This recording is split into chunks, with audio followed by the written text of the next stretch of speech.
Magluto tayo ng very healthy food na broccoli with garlic stir fry. Gagamit po tayo ng 2 heads na broccoli and 1 big bell pepper. Isama po natin yung malambot na part ng broccoli stem. Tapos wash and cut as shown po sa video. Then ilalagay po natin siya sa isang microwavable na container. Lagyan ng kalahating cup na tubig and cover.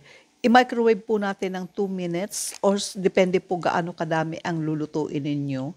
After 10 minutes, ito na po siya. Very crispy ang hitsura. Let's see nga if crispy. Sa isang pan, magpainit na tayo ng oil. If may olive oil, mas maganda. Then ilagay na po natin ang vegetable stir fry para lang po itong toyo. And then kung wala po kayo nito, pwede na po yung soy sauce.